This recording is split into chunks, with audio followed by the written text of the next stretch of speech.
You ask Tiger to solve. This deals with linear equations with one unknown. The final result is x equals -15. Let's solve it step by step. Group all constants on the right side of the equation. Subtract 3 from both sides. Simplify the arithmetic.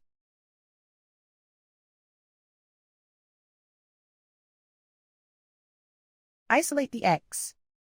Divide both sides by 2. Simplify the fraction. Find the greatest common factor of the numerator and denominator.